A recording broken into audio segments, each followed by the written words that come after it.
Hello, everyone. Thank you so much for joining us today. My name is Jiyoon Song, and I'm an organizer at an immigrants and racial justice organization, Hana Center in Chicago. Today, I'm very excited to be facilitating as the MC for this webinar titled The 2020 U.S. Presidential Election and the Outlook of the Korean Peninsula. Our guest speaker is Professor Han-sik Park, a professor of international affairs at the University of Georgia and a renowned expert of North Korea. This webinar is organized by a respected group, the National Unification Advisory Council Chicago chapter, shortened for NUAC, and the Consulate General of the Republic of Korea in Chicago. The National Unification Advisory Council is a constitutional organization established in accordance with Article 92 of the Constitution of the Republic of Korea and the National Unification Advisory Council Act to advise the South Korean president on the formulation of a peaceful unification policy. NUAC advises and makes proposals regarding policy development and implementation for democratic and peaceful inter-Korean unification. With only about a week left of the 2020 election, this is such a crucial time for all of us to stay engaged. As we are a diasporic community, Korean unification is one of the topics that are very important to many of us. So I invite us all to stay tuned and engaged with our guest speaker. After the Professor Park's lecture, we will have a Q&A session at the end. So please make note of any questions you may have throughout the lecture directly on YouTube chat. There will also be a link for a brief survey about today's experience below at the description box, as well as a YouTube chat box, and we encourage you to please participate. I'm very happy to introduce Professor Han-sik Park.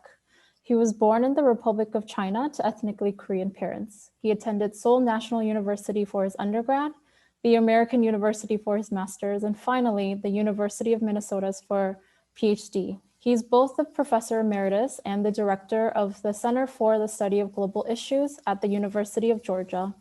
He has acted as an unofficial negotiator between the United States and North Korea and has visited North Korea more than 50 times. Notably, he escorted Presidents Jimmy Carter and President Bill Clinton to North Korea numerous times. In addition, he has received the Gandhi King Ikeda Community Builders Prize in 2010. Please give a warm welcome to Professor Han Park. Thank you very much. The topic given to me for tonight is very, very difficult one because we don't know which way the election football will bounce. We really don't know who will be elected.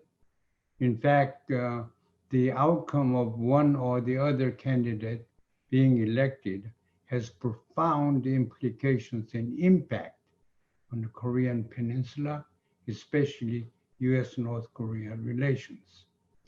So no one knows who will be elected. And in fact, no one knows the two candidates proposed policy strategies with respect to North Korea or the Korean Peninsula. We don't know, no one knows. But based on past experience, 4.5 years plus the president or the man, Donald Trump, has shown enough tendencies in terms of policy options and policy preferences that we can gauge his direction roughly. And on the other hand, Joe Biden's position on Korea is very unknown.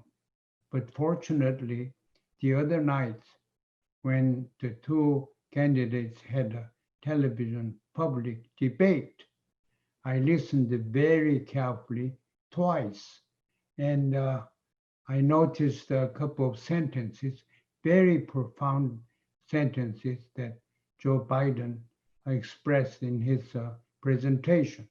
So based on that, I'm going to make some observations tonight. But before doing anything, I'd like to establish the context in which tonight's topic becomes relevant and important. The context is that Korea is in deep state of crisis. We've got to know that. What kind of crisis we have to know? Where does the crisis come from? We have to know. Is there anything we can do something about? Some problems associated with the problem.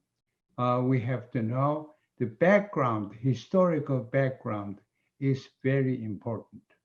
Today, North and South Korea might be the most Korean peninsula is militarily fortified spot in the entire world. Plus you have 28,000 American troops combined with some 600,000 South Korean troops. And there you have the other side of the border, probably if you include all reserve and civilian military types of people, perhaps close to 1 million people, North Koreans are fully armed and prepared to get involved in military confrontation. Furthermore, North Korea has recently become a nuclear power. Like it or not, North Korea is a nuclear country, has tested 5-6 times successfully the nuclear bomb, and any number of long-range and middle and short-range missiles they tested successfully. So empirically, North Korea is already a nuclear power, the capability of making more. So now you have, where does this militarization come from? And now South Korea, on the other hand, as we all know, is an extremely developed capitalist system. Despite all kinds of political uncertainties and problems, the South Korean government has become a very liberal democratic system, and combined with the capitalism, very effective, successful capitalism. Furthermore, recently, as a Korean living in the United States for a long, long time, I'm so proud of being Korean based on the record of South Korea's handling the pandemic, for example. So we have a lot to talk about those things. That's a separate issue, however. Now, Korea's inter-Korea relationship begins with Japanese occupation of Korea. Japan occupied Korea for 36 years, 1910 to 1945. During that period, South-North Koreans, there was no division, but their human rights are extremely, completely exploited by the occupant of the peninsula, that is Korea. And fortunately, Japan actually surrendered at the hand of a couple of atomic bombs dropped in Hiroshima and Nagasaki in 1945. As a result, Japan became very almost subservient to the United States, the country that destroyed with atomic bombs Japan itself. So here, as soon as Japan surrendered, instead of Korean government being established, what happened was the winners, major winners of the Second World War, the Soviet Union and the United States, they had their international political ambition and their plans to expand their influence. So that was the beginning of Cold War in 1945-48. Cold War means division of Korea was never unified. So Cold War is a war in which two parties, that is Soviet Union and United States, accumulated weapons of mass destruction, including nuclear bombs. The United States in 1945 tested the nuclear bombs in real war in Japan, and the Soviet Union developed its own became a nuclear power 1954. So here you have two world powers becoming nuclear powers. And throughout the Cold War decades, they have competed to create more weapons, accumulate more weapons, and influence their subsidiary governments and countries with militarization. So they sold their arms, they taught their subsidiary governments to develop their own and produce their own weapons. So Cold War was a period of weaponization of the world. Think about the number of atomic bombs the United States created was close to, if not over, 10,000 nuclear warheads. The Soviet Union not that far behind. Today, we don't know how many thousand nuclear bombs are in different corners of the world. Very, very scary situation. Now, the world is paying attention to North Korean nuclearization. One small country, starving country, tried to defend itself and created the ability to manufacture weapons and devices to carry the weapons. By one country, one poor country. Think about how massively it is distorted. North Korea is not really a country expected to become nuclear power, but it has. Why? Because North Korea could not survive without defending the country. If North Korea hadn't developed the nuclear bombs, North Korea would have become like Saddam Hussein's Iraq, Libya's Gaddafi. So North Koreans' determination to become a nuclear power helped North Korea to maintain its existence. That we have to empirically accept, and we have to realize why North Korea has developed the nuclear bombs and reluctant to relinquish the bombs. So that's the nuclearization background. On the other hand, South Korea did not have any comparable weaponization program comparable to North Korea. On the other hand, South Korea, however, developed a military security dependence on the United States, complete dependence. Today, as we speak, South Korea doesn't have the authority to have wartime military decisions, military strategic decisions. So South Korea cannot move its own armies, its own military. In a way, South Korea is not a sovereign state. It has no ability to use its authority for the military maneuvering. That is unheard of as a sovereign state. But the United States is taking good care of South Korea's security. So it's much more complicated, but that's the situation, inter-Korea relations.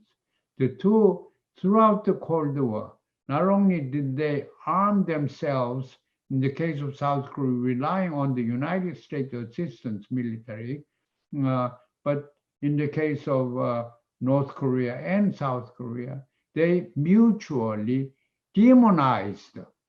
South Koreans believe that communists are devil and ill-equipped to reside together in a civilized world.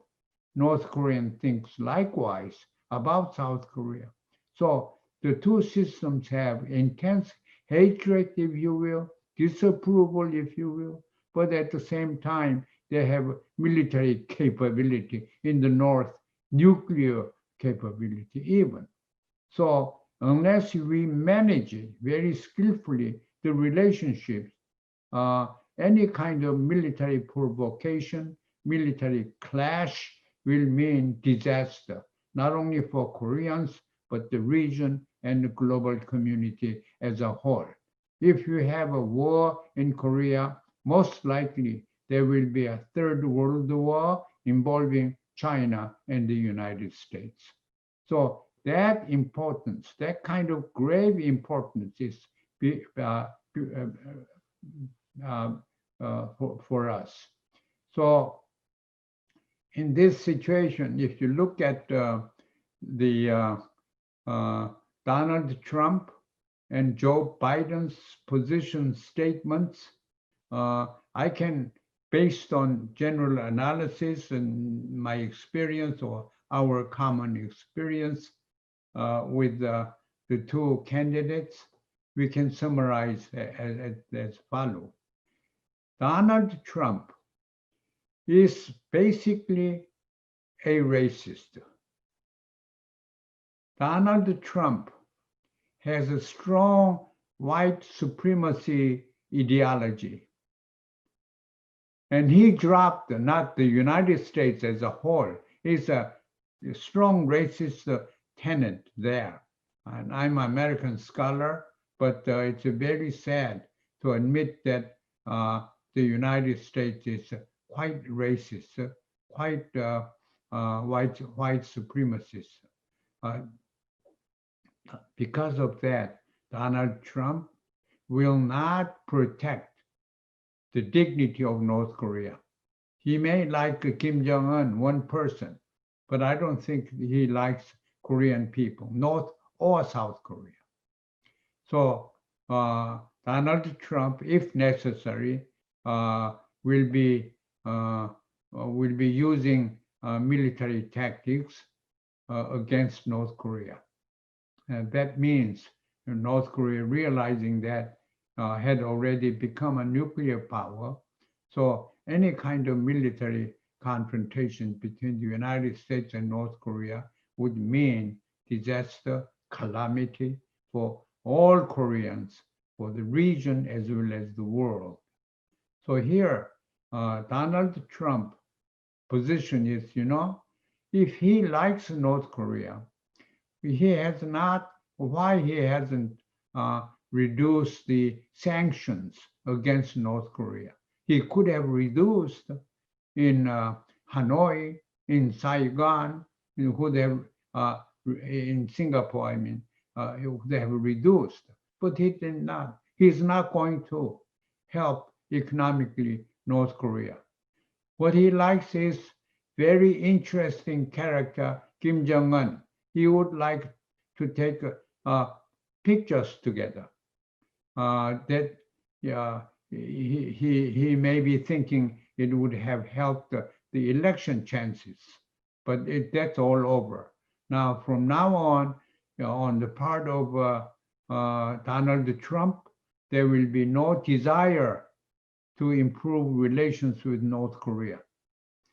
And in fact, Mike Pompeo, Donald Trump's Secretary of State, a few days ago, he reiterated once again that North Korea must denuclearize completely as a condition for negotiation, for peace treaty, for non-aggression treaty, for peace arrangement, any kind of peace arrangement. And in other words, Mike Pompeo suggested that we will not talk with North Korea unless North Korea has already denuclearized. That means, as an expert, I can say, the United States Trump government doesn't want to deal with the denuclearization issue because there's no scientific way of verifying North Korea's denuclearization, complete denuclearization. The IAEA has a special inspection mechanism that is the outside people, in this case IAEA, must indicate we want to go in there, look at that, and that's so specific locations will have to demand. But the problem is the world doesn't know where to look at. Unless you go and search the entire land, there's no way that we can even have a special inspection by the International Atomic Agency. So it's impossible. So non-implementable policy that is complete, verifiable, irreversible denuclearization, that is unimplementable. As long as that is US policy, we can say that US doesn't want North Korea denuclearized. You know, in a way, North Korea doesn't want denuclearization of North Korea. Why? Then it cannot sell enormous amount of weapons to South Korea, possibly to Japan, possibly to Taiwan.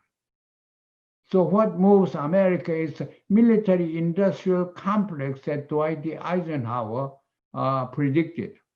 Well, America is now pretty much arrested by the forces of military-industrial complex. Because of that, the Trump, if he gets reelected, we will not see any improvement for either denuclearization or for negotiation. Diplomatic solution is not in the card of Donald Trump. Now, what do I think about Joe Biden? Joe Biden is, when he was a senator for 36 years, most of the time he was a member and usually chairman or ranking member of the other party of the Senate Foreign Relations Committee. And I met several times with him during that period of time. He's a very rational person. He likes American democracy, no question about it. He doesn't like socialism, I can say, but he is a very reasonable person. He is a person who can empathize the different situation. I think he can empathize North Korea better than Trump or anyone else that I know. He can empathize, he can put himself in different cultural, political, ideological shoes. You know, so much so that think about his running mate, Kamala Harris. Kamala Harris represents ultimate version of diversity in the world. Her mother is an Indian with different religion, not Christian. Her father was Jamaican, not really American Indian, whose ancestors shipped from Africa as slaves, not that kind of American. But her husband is Jewish. Think about it. Her climate is very diverse. Knowing that, appreciating that, Joe Biden selected Kamala Harris. I think that is an important indication of Joe Biden's inclinations toward the world, more diversity-oriented. And I think, based on my personal experience, I can say that he will understand North Korean system as it is. Instead of putting communist jacket or different kind of jackets. So if that's the case, at least in the speech, however, in the debate, he said two things very quickly. In at least in one sentence, he put two things. If you listen very carefully, please go and listen again. Two things he said. One, in order for me to meet with Kim Jong-un and have a dialogue with him, I don't require complete denuclearization. I require drawing down of nuclear capability. Those are the words. So North Korea, as long as draws down nuclear capability, then I will speak with him. we will have negotiation, meaning he already approved or accepted the reality that North Korea is a nuclear power. Even if you take out all the weapons and all the manufacturing facilities like Yongbyon place and everything, still you have the scientists, you have the science, you have technological know-how because they have done once or more. So they can become, they have weapons, uranium, even a lot of material. So they have everything they can turn around, make a nuclear bomb from scratch within 3-4 months. North Korea, in other words, is a nuclear power, has become a nuclear power. If the United States wanted to denuclearize, waited too long. You see, when Barack Obama was the president, I expected him to be more active in making peace with North Korea, but he did not. Why? He thought North Korea will not survive, like East Germany will not survive. So if you let North Korea, have trade embargoes and all that, economic difficulty will bring the system down. That's what Obama thought. Obama is not very smart international student of international politics, whereas Joe Biden is. So Joe Biden didn't approve what Obama was doing. What he was doing is none other than strategic patience. Wait, in Korean, 전략적 인내. The strategic patience idea came from the United States, from Washington. Actually, Obama had the strategic patience and communicated that idea to South Koreans through Hillary Clinton around 2009 or 10. So strategic patience is you wait, and just like East Germany, North Korea will collapse. That never happened. I can tell you, I visited North Korea some 50 times, written a lot about North Korea. I know a little bit about North Korea. North Korea will not collapse. I can assure you, will not collapse. If you have any doubt, go and watch that 75th anniversary parade had a few days ago, the anniversary of the creation of the People's Korea Labor Party, the Communist Party of Korea. So that country is not unstable. The regime is not experiencing any crisis. The people support 100%. People support, then the system have legitimacy. When a country that does not have legitimacy, it goes into regime crisis. It may collapse in time, but it has economic difficulties. No country that I know of has collapsed because of economic difficulty alone. North Korea will not. No, in mid-1990s, I visited a couple of times each year. They had extreme difficult food situation, but they did not survive. With the economic difficulty, still they had political legitimacy, people's support. We have to know that.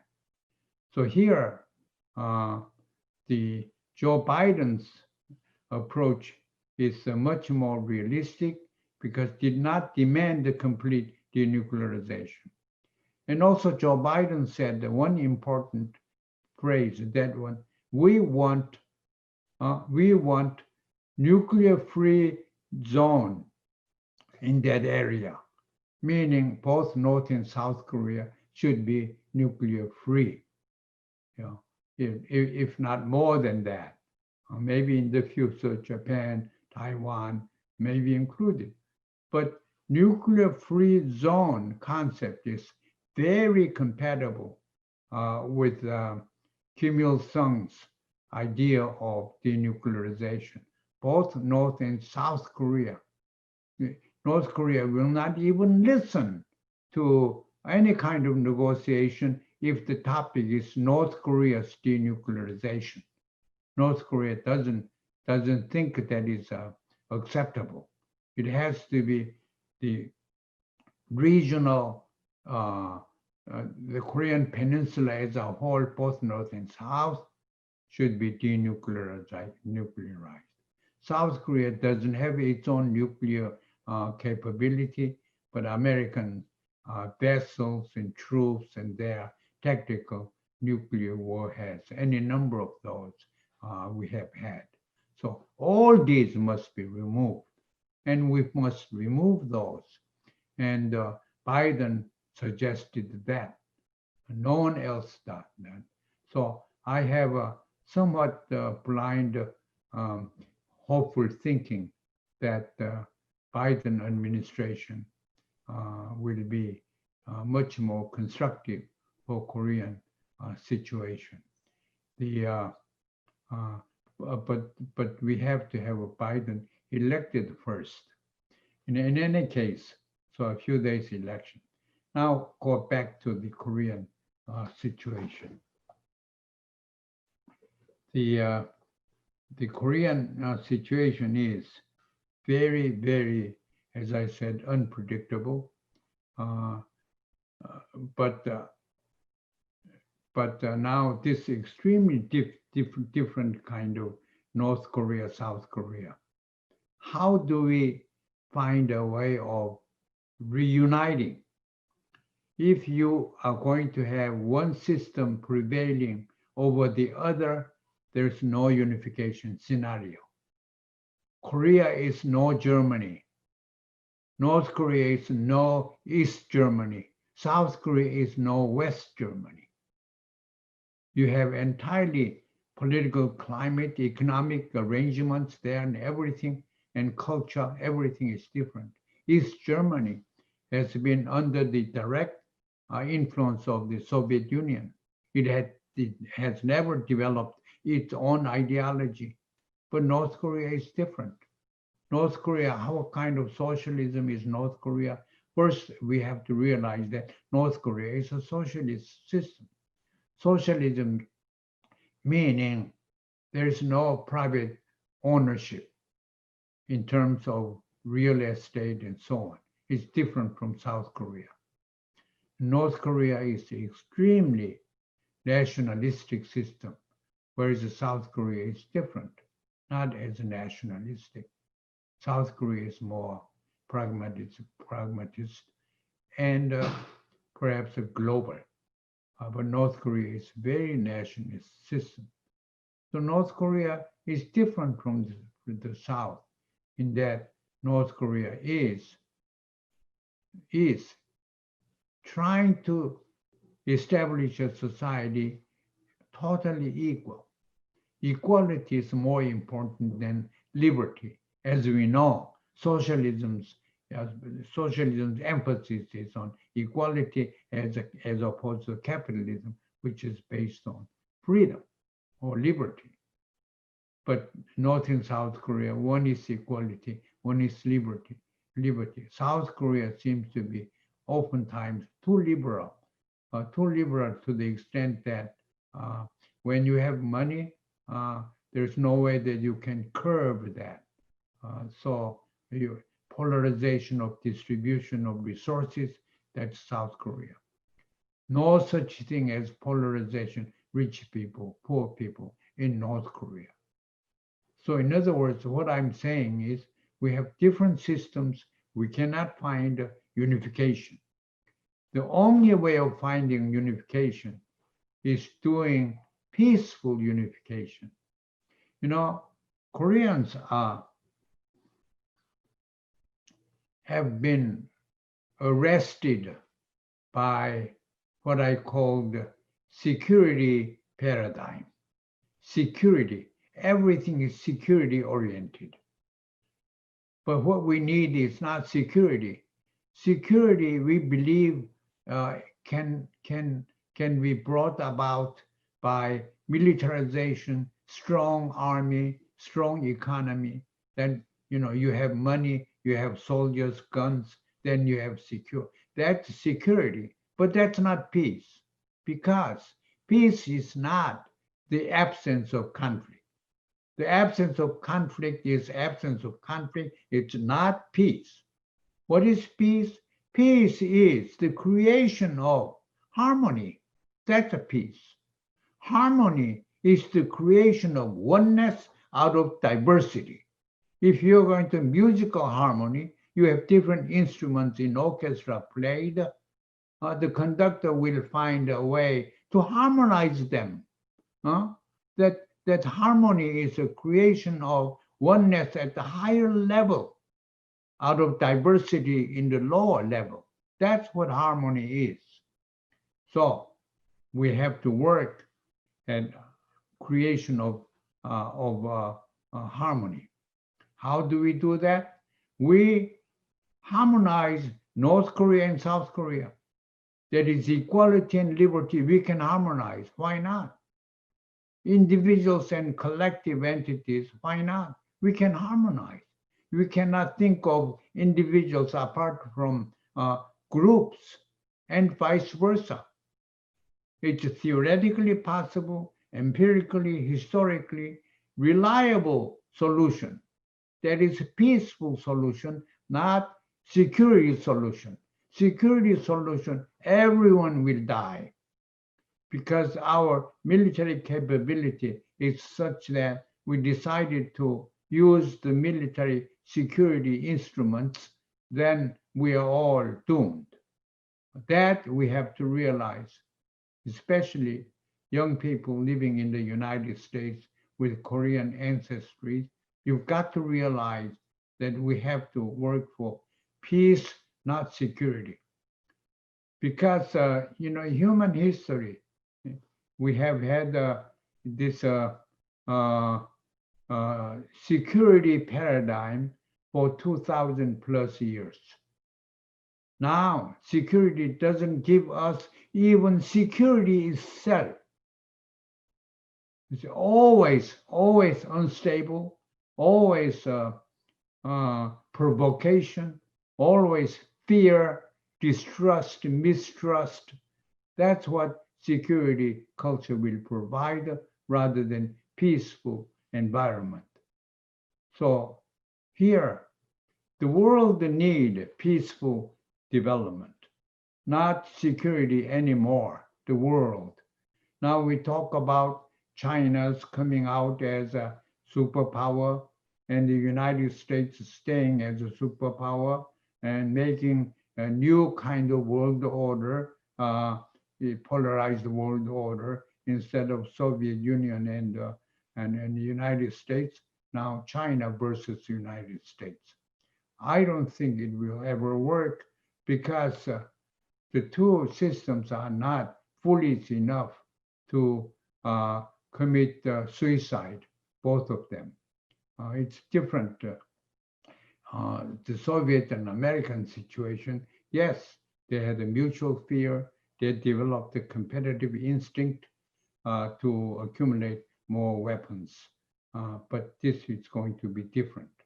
But we cannot live together in the world without some principal order, the mechanism of order. That's a peace paradigm. Peace requires diversity. If you have a diversity, we have to understand each other. If you are a member of orchestra, I played orchestra. What do? You always listen to other instruments. You always listen to the conductor's instructions. So, if you play in an orchestra, you cannot hear others very well. You only hear yourself very clearly. But you've got to make an effort to listen to others, try make yourself a part of that big system, orchestra, harmonic music. So likewise, in order to approach effectively to peaceful unification, we've got to have dialogue, understanding, communication, and coming and going that is needed. Moon Jae-in, the April 27th agreement at Panmunjom was a great agreement. Roh Moo-hyun's October 4th agreement, very specific and great agreement. Most of all, Kim Dae-jung's June 15 agreement was historic, so heroic agreement. Would have been very difficult. But now Koreans, North and South Korea together did it that no one has ever done in the world. So young people, if you're young people, listen to me, think, you find a source of pride for being a Korean based on our ability to make peace rather than economic achievement, military achievement. That's not where true pride, true superiority of Korean people lies. So you've got to understand how important it is, how necessary it is to find a path toward peace, not security, for the world. If we don't have that kind of world, the world will not be able to be sustained, unless really cooperation and so on. Even this pandemic, coronavirus, the world is almost about to collapse.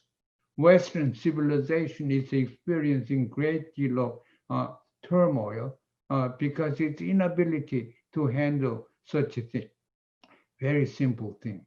And still, America is saying, this is a China virus. What kind of China virus is that? The virus is the nature, the mother nature's angry at human beings because humans have exploited the nature. So the nature cannot anymore maintain its equilibrium system anymore. The ecological balance is destroyed. Who did that? Human beings did that.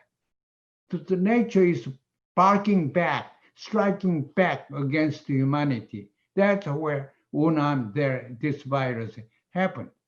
So we have to find a way of working together to rehabilitate the quality of the globe, the world, so that further, if human beings and nature fight, who will win? You look at tornadoes, you get earthquake, anything.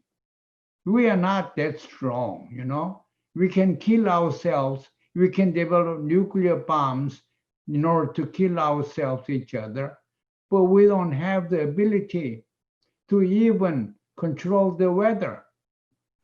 The global ecological system is falling with the peaceful paradigm, a paradigm of peace that is created by the Korean people and experimented in Korean reunification. And the world learning from Korean experience. Our young people equip themselves ideologically, theoretically, philosophically, go out to the world and show how great we are. I have been in the United States teaching for 50 years and studying for almost 60 years. I have studied here, but America is great in a number of areas, but America is blindfolded in a number of important areas that can be corrected, rectified by Korean people. That's what I think. If it is about